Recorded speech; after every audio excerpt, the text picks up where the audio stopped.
proving that we live in a simulation. I'm first going to start with a 2-minute video proving that we live in a simulation.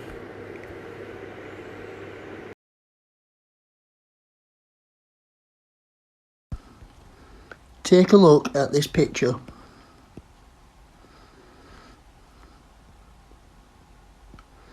If I was to ask a friend to walk from pole 1 to pole 2, from my viewpoint, I would see him walk past the sun.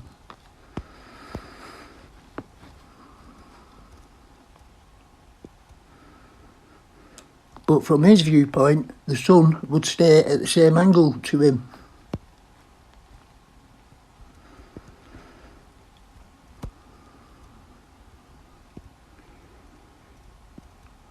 As you can see, this would put the sun behind the clouds for him, putting him in the shade. But I'm still seeing the sun shining on him, from my viewpoint.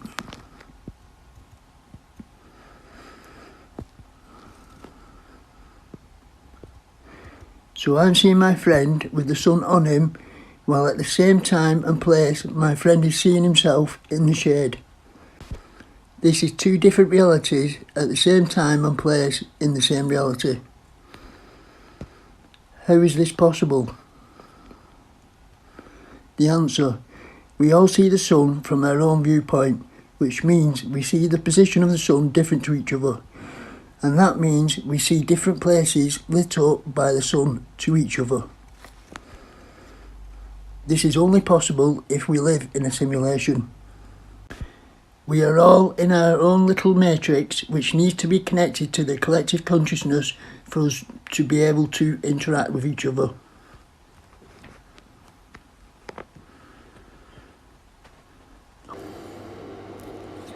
There is a phenomenon called the Mandela effect, which is a high percentage of people remembering certain things in our history to be different. There is also evidence for this, like the thinker statue. You will see people in front of the statue posing different to what the statue is showing.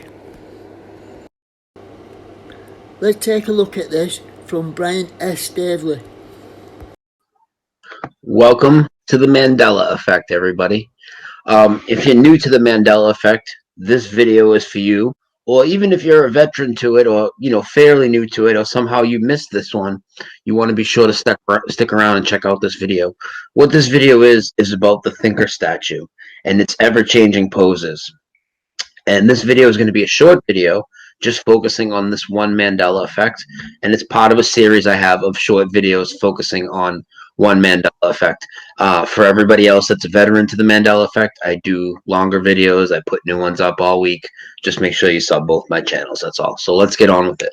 The thinker statue, there's actually more than just one. There's ones in Paris. I think the main one is in Paris, but there are other ones all over. Well, they are iconic for a certain pose that they have. And I'm going to show you some images of the pose in a second. But before I do, many of you probably know what it is, even if you're not into, artwork and monuments and things like this. There's some things that you just know, like the Mona Lisa, which we can probably even bring up a little bit later. There's a lot of artwork and stuff that ties into these things. But for right now, we're going to focus on the thinker. And the thinker is famous for this pose that he has, and I think that's why they would call him the thinker. And there are articles written in the past about why he was called that. And it's because he is like this with the fist to the forehead, like he's thinking, contemplating something. Okay. This is very famous. This has been parodied, mocked, people just posing for pictures. This has been done for many, many, many generations. And I'm going to show you some of these images. And this is how I remember the statue being. Now, I'm going to do a little screen share, and I'm just going to go right to my pictures, and I'm just going to show you. Now, this is George Bernard Shaw, whom a lot of people know, doing the thinker pose, okay? It is even stated as such, too. I know it's cut off right here, but if you find this, I'm sure you can find the website or whatever, it will say in the pose of the thinker with George Bernard Shaw, okay? This is how I remember it, with the elbow to the knee, okay? fist to the forehead, and kind of hunched over like this, right? Now, this became so big that, and this is speaking of big, Arnold Schwarzenegger, obviously. I think most people would recognize who that is. Obviously, a lot younger than he is now. He is not only doing the thinker pose, but it actually became a bodybuilding pose. So in bodybuilding competitions, they go into this exact pose with the elbow on the knee and the fist to the forehead, and they call it the thinker pose. There's some other residue that people have sent me. One of my friends sent me from a PS4 game. I think it's called For Honor, and you can create your characters and whatnot, and you can have them do like taunts. And they renamed it, but they call it the intellectual. And the guy gets down in CGI. You know, he's like a knight with like armor and a sword or something. It's that type of game. And he does like a little spin or whatever he does, turns around, and then boom, he goes down into the thinker pose. They call it the intellectual. Now, people will try and tell you that when we talk about the Mandela effect, and we talk about this statue has changed. All you people are just crazy. You're all just misremembering. Well, let me ask you this. If we're just misremembering this thing, why are we all doing the exact same thing? I mean, why would we just all randomly go down and put an elbow to our knee while putting a fist on our forehead for no reason and think we're doing the parody of this famous statue?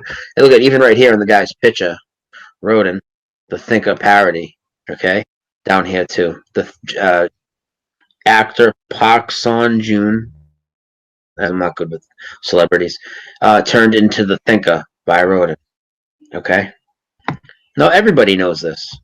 No, some of these are just random. I don't know who this kid is. What do you think? He's just doing this randomly? No, he was told to do this. This is an iconic pose. The statue has an iconic pose. You understand? Now I want to show you some more. A few more. And then I'm going to carry on. Okay? This is everywhere. Everywhere, everywhere, everywhere. But now, in this reality, look at the picture. Look at his hand. It's not on his head. It's on the chin. I'm going to get more into the chin and the pose on the chin in a little bit. But his hand has moved from his forehead to his chin. Now, why would all these people imitate it and put the fist to the chin, I mean the forehead, if it's always been the chin? And you can go around and you'll see they're all changed. All the replicas of it and everything all changed. So we're supposedly all crazy. We're all doing the same thing, right? But then we have what's called residue, and it's actual physical evidence left over. This was posted by my buddy Brian McFarlane. He does a lot of great Mandela videos. Make sure you check out his channel. This is just a 30-second clip he put up because it's from an IBM commercial. And in the IBM commercial, you're going to see little miniature thinker statues, but it has residue because it's not the actual statue. It's like it's a spin-off of it. It's an animation on a cartoon, on a commercial. It remains the way it was, and it has the fist. Let me turn down the volume. And it has the fist to the forehead. And then I'm going to up the ante on you once more. It's going to get crazy. I can fast forward this. Oh, no, it's only 30 seconds. I'll just let it play. I guess he didn't get copyright. I can do it. Watch this on the conveyor belt in a second. Look at this. Look at this. Did you guys catch it? Fist to the head. Fist to the head.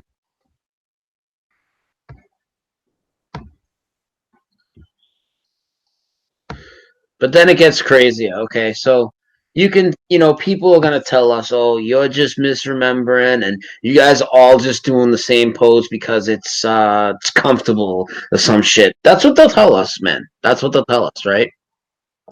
His Saturday Night Live, his Will Ferrell, you guys might have heard of him, right? Pretty famous.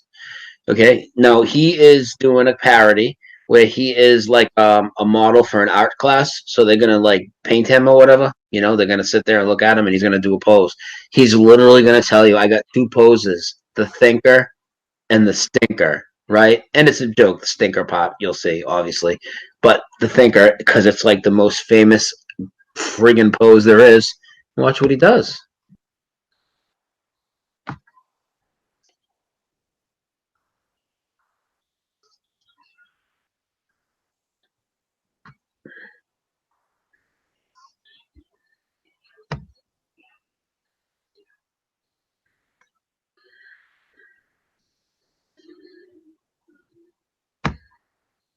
The thinker, fist to forehead.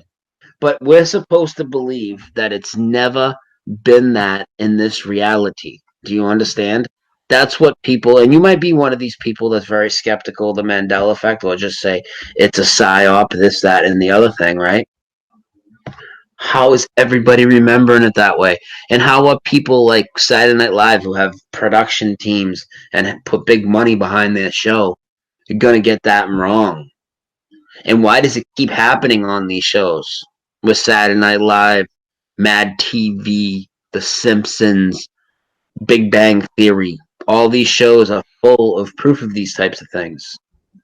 Why? Why, if it's just a bad memory? How are they collaborating with me and we're coming up with some devious plan? No, Will Ferrell did this because everybody got the joke because this is the thinker. But now that's never been the thinker. The Mandela effect has changed the actual statue. But then it gets even crazier than that. And I'm going to show you. Now, this is kind of next level stuff. It might be a little bit much for you beginners, but just look at what I'm going to show you for evidence of people doing thinker pose. This gets really trippy. So watch this. So this woman traveled all the way to the statue, right? Look what she's doing. She's got the fist to the forehead. Why would she be doing the fist to the forehead when the statue is right behind her? Because the statue changed, like I'm telling you. And since the statue changed, photographs of the statue changed. She didn't change in the photograph. She remained because once she went there, it was fist to the forehead, and she mimicked it. Obviously, why would she go there and put the fist to the head, even if she didn't have that great of an idea? I mean, she traveled all the way there. If she doesn't know the pose, okay, well then just say that. She's right in front of it. Is she really going to do the wrong pose?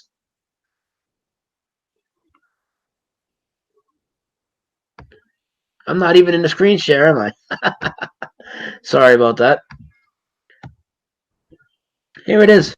Look at this. Fist to the head. Fist to the forehead. Okay? And look what's behind her. The fist to the chin. She didn't go there and just pose wrong in front of it to get this great pic traveling all the way there. No, it changed. And so you think, oh, maybe that lady's just crazy, fucking whatever, blah, blah, blah, blah, blah, whatever you gotta say, right? Well, check this out. Explain this.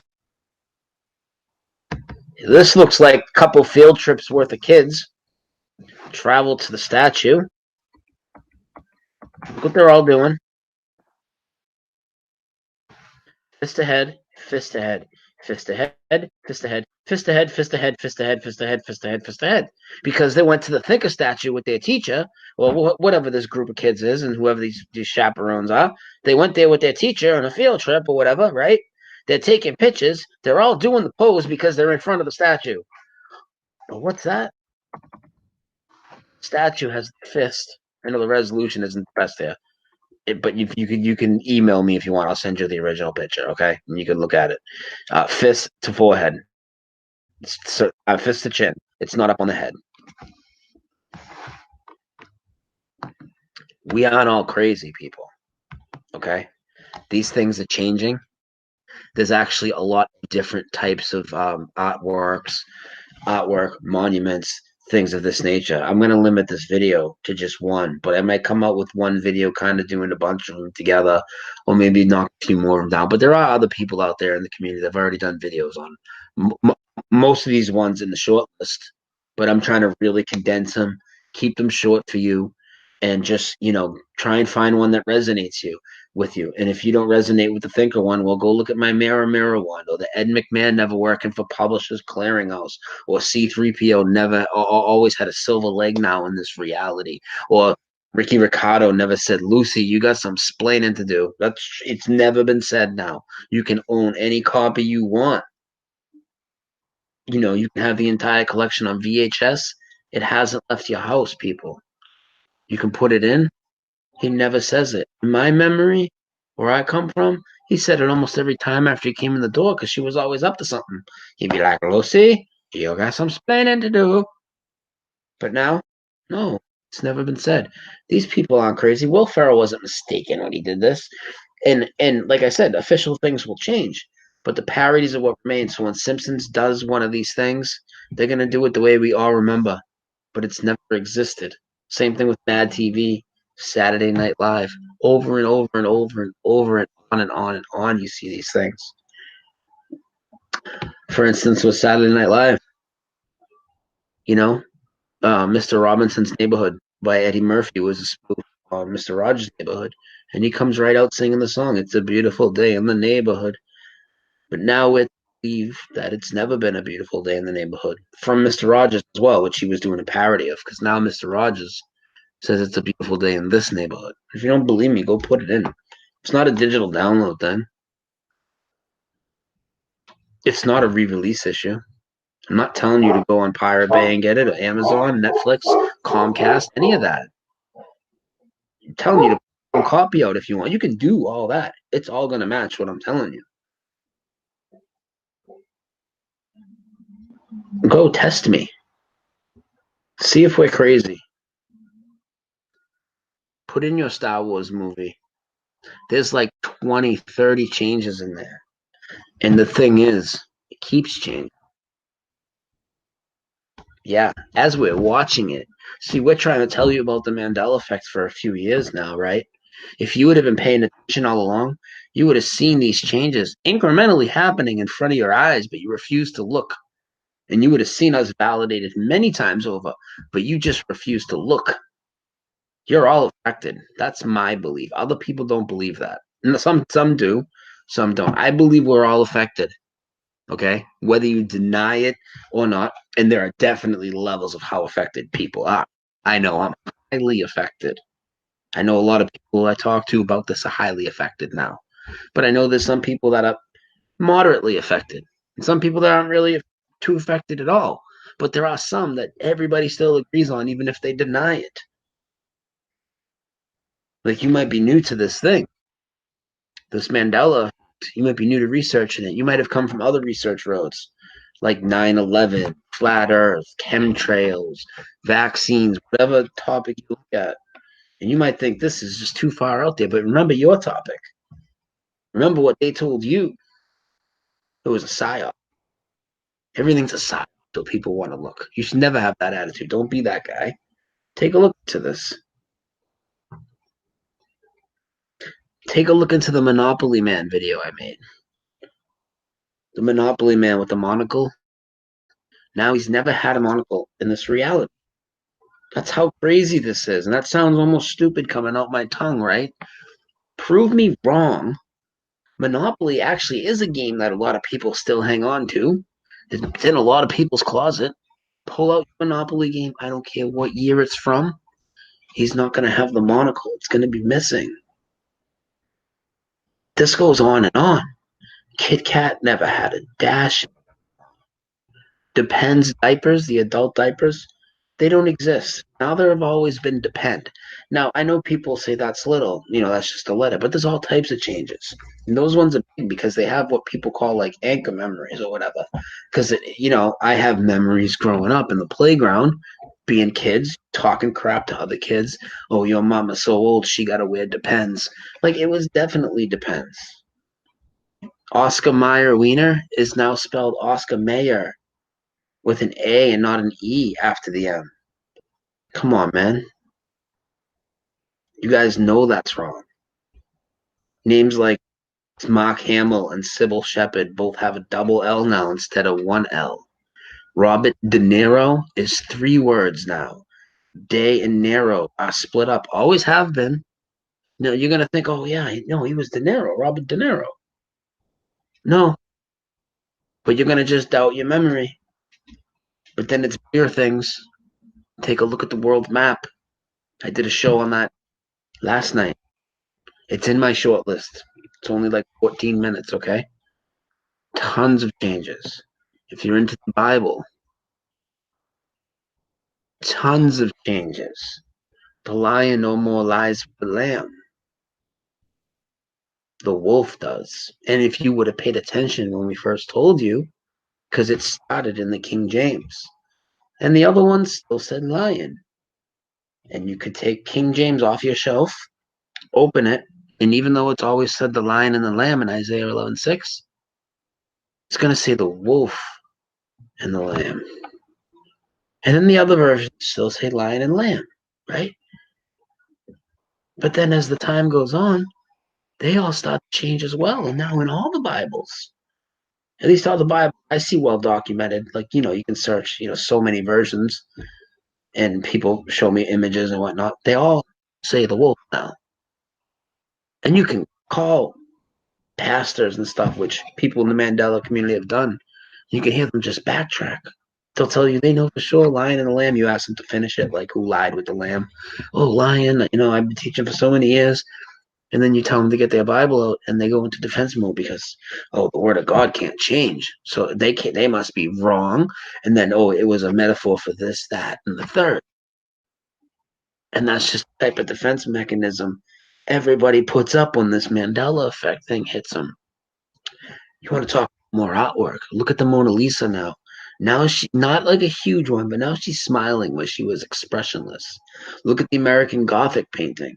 The woman is now not looking straight at you. She's looking off to the side. The Last Supper. The Holy Grail is gone. It's not there on the table.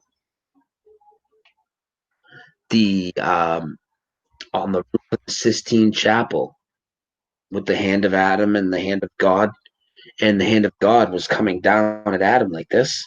Now they're even. So these are things that they've never been the way we remember. It wasn't repainted. The Mona Lisa wasn't repainted. The Thinker statue wasn't replaced overnight when we were all sleeping. No, it's never been fist to the forehead. Something crazy is happening here. You want to debunk this? I mean, I tell you, right now, in The Wizard of Oz, the Scarecrow is packing heat. He's got a pistol. And that's crazy. And I tried telling people for a long time, as did other people in the community. And if you guys would have looked, not only would you see he had a pistol, you would have sat there like me and my friend did, went through the rest of the movie, and there's other changes which we'll get into, but went through the rest of the movie, didn't see it. And then a few months later, the Tin Man has a giant plumber's wrench. And it wasn't in there when we just analyzed the movie, looking for changes a few months before. And it certainly wasn't in there all my years growing up. Wrench, yay big. You understand? It's bigger than his axe. And the Scarecrow's got a gun. The ending of the movie is changed, and now it says, pay no attention to that man behind the curtain instead of the man behind the curtain. And where she says, fly, my please fly, she just says, fly, fly, fly now. But again, if you see parodies of it, like in The Simpsons, when Mr. Burns opens the cage and says it, he says, fly, my pretties, fly. These things just keep changing. It's unbelievable. People don't want to look at it. Some of them are just phenomenal. The things that go down where people want to say, oh, it's just a media thing. You got to understand how deep some of this gets. Like if you guys have ever seen the TV show Lassie, okay, I don't know how big it was. It was moderately big when I was growing up. It was on Nickelodeon. I'd watch it, It wasn't the best show. It was cool. So I'd watch Lassie a lot. And, not just one episode, the most iconic episode of Lassie is when Lassie, Timmy falls in a well. And he sends Lassie back to town to get help. She runs to town. It shows her in this dramatic run on this episode. Then she shows up in town. And then she barks, and people are like understanding, oh, what's that, Lassie? Timmy's in the well. And then they go and they save Timmy because Lassie's so smart. Got help, right? Now that episode's never existed. But if you go online, and I'm not going to go through them all right now, there are so many people that have done parodies on YouTube, and it's so goofy. It's one of the more fun of Mandela effects to research. And all these people will get a dog treat or whatever, get their dog to bark, and they're making a video with them and their dog, right? And then they'll be like, "What's that? What's that, Lassie? Timmy's in the well." And then they do it over and over. And there's like so many videos of just random people on YouTube doing it. Just type in Timmy in the well on YouTube. So why are they doing something that never existed? Something so down to detail where they're doing parodies with their dog, getting them to bark and saying, "What's that, Lassie? Timmy's in the well." And it's all over the place, dude. A lot of it's real cheesy. It's a riot, though, but it's everywhere. And then the guy that played Timmy, I believe his name's John Provost or Provost. He wrote an autobiography. His autobiography is titled Timmy in the Well. I'm just saying. I'm just saying. And Mr. Rogers, the movie that's coming out that we talked about earlier, oh, they just announced the title for it like a few weeks ago. I did a show, and then I was so fired up. It's going to be titled It's a Beautiful Day in the Neighborhood. Right in the CNN article, it says A Beautiful Day in the Neighborhood, named after the theme song. They put the clip from the original series that becomes out, and he says this, "It's a beautiful day in this neighborhood." The title of the movie is, again, proving us that we're right. We're not crazy. Why would Sony Pictures name it that if it was never said? Why is everybody naming it that? Why does everybody remember that? I'm surrounded by people all the time that sing these songs. All types of songs you know have changed. Painted Black by the Rolling Stones, Who Will Save Your Soul by Jewel, Under the Bridge, Red Hot Chili Peppers, the Bee Gees, How Deep Is Your Love. All, the hooks to these songs were major intro parts, all changed. And we're supposedly crazy. We know our albums have changed on our shelves, and we say what we know it is. We're misremembering, but then we'll find one or even two live shows of some of these performers singing the lyrics that we remember. Are they wrong too? Are they just misremembering? It's not a joke. I mean, this is serious. I don't know why people aren't interested in the fact that their reality's changing. Like for me, for instance, one of my biggest ones I talk about all the time, and I try not to say it every episode, so we'll skip the first part of it. But let's talk about the Statue of Liberty. Okay, if you were to ask me, I'll ask you right now, without Google, be honest with yourself. Where's the Statue of Liberty located?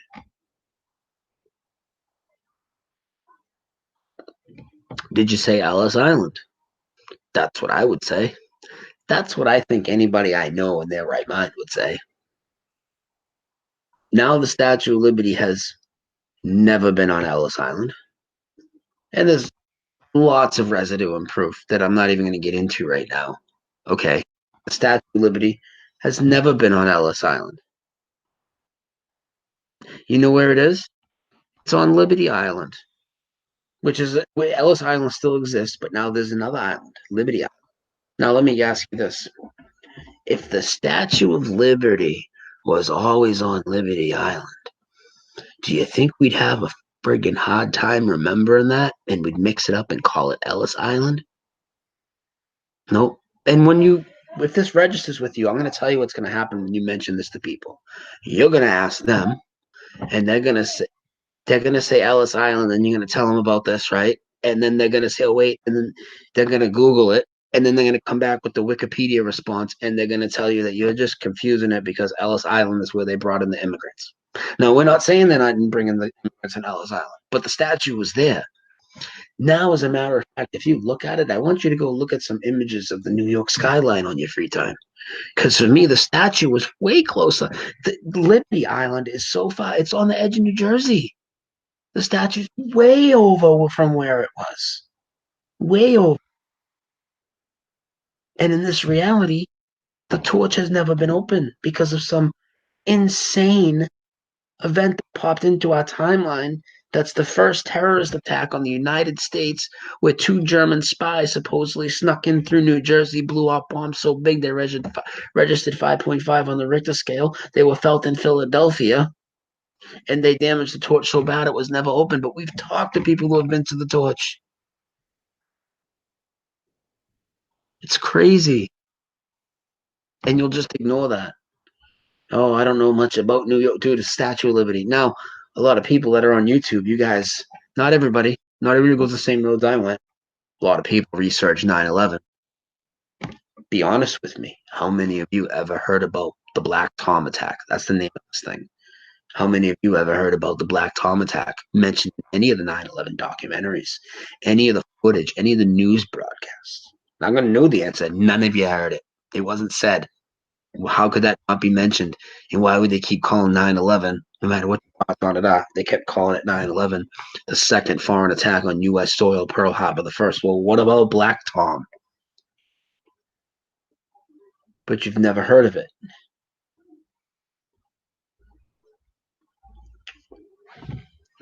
I don't know, people.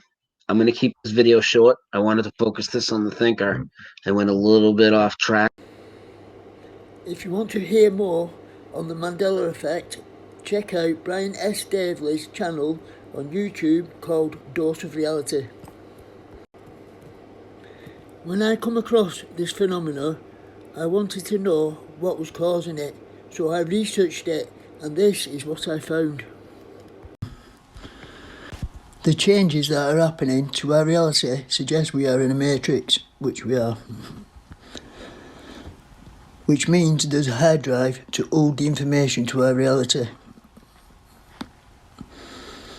Through an experiment showing water holds memory, I know where the hard drive is. In the experiment, a listening device was used to record the electromagnetic field coming from the water to later reconstruct the DNA that was once in the water from the recording. This told me magnetic fields hold memory, so could this magnetic field be the hard drive to our reality?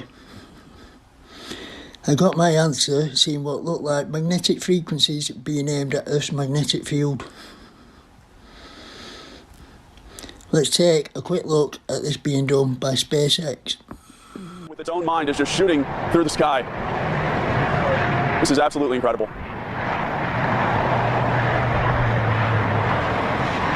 Again, you're watching the SpaceX Falcon 9 rocket launch from Vandenberg Air Force Base. This visible from Bakersfield.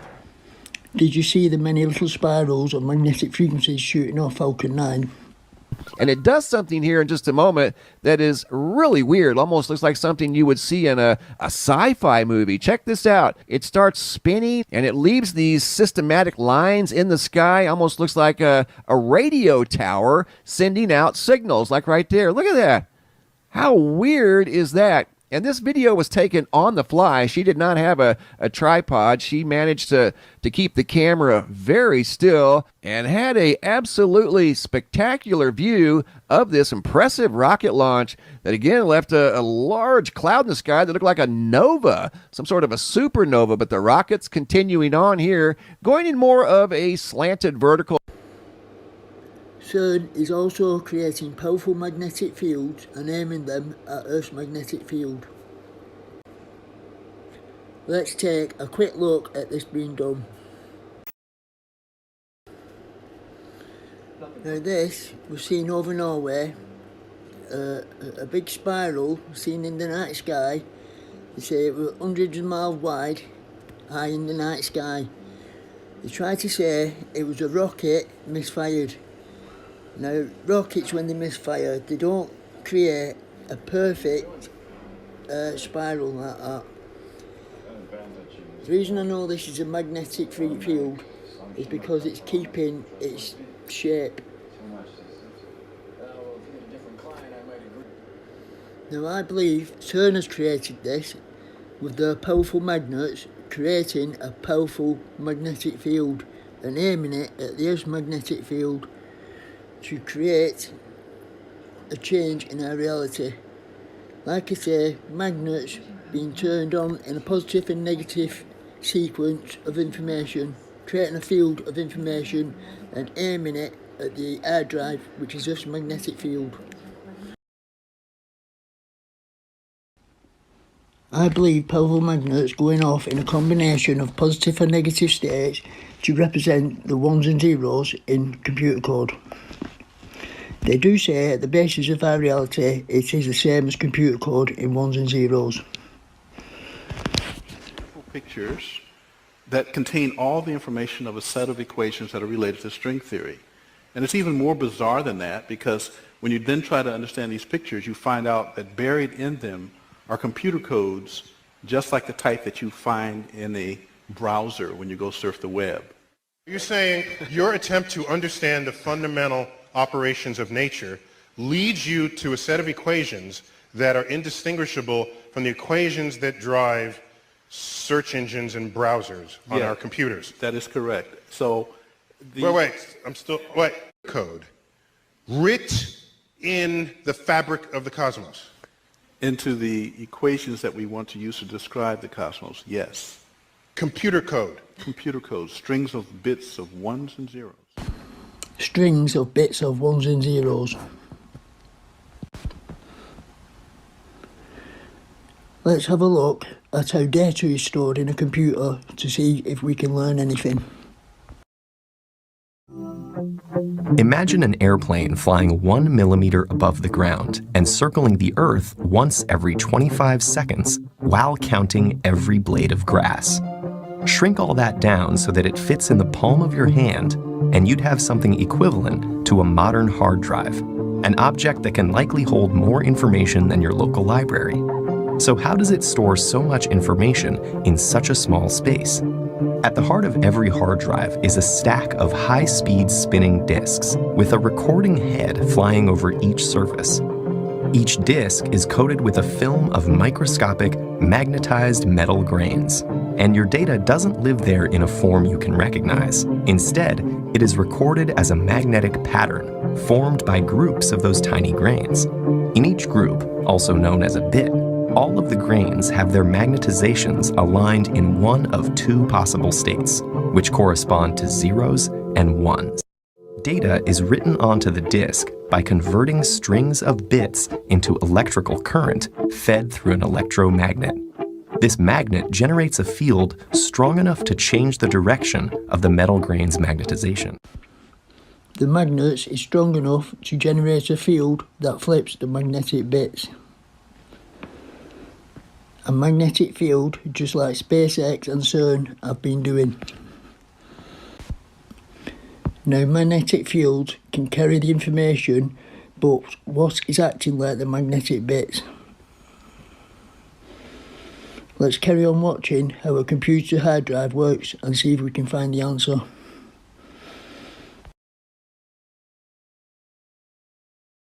To turn it back into a useful form, much like a phonograph needle translates a record's grooves into music. But how can you get so much information out of just zeros and ones? Well, by putting lots of them together. For example, a letter is represented in 1 byte, or 8 bits, and your average photo takes up several megabytes, each of which is 8 million bits. Because each bit must be written onto a physical area of the disk, we're always seeking to increase the disk's areal density, or how many bits can be squeezed into 1 square inch. The areal density of a modern hard drive is about 600 gigabits per square inch, 300 million times greater than that of IBM's first hard drive from 1957. This amazing advance in storage capacity wasn't just a matter of making everything smaller, but involved multiple innovations.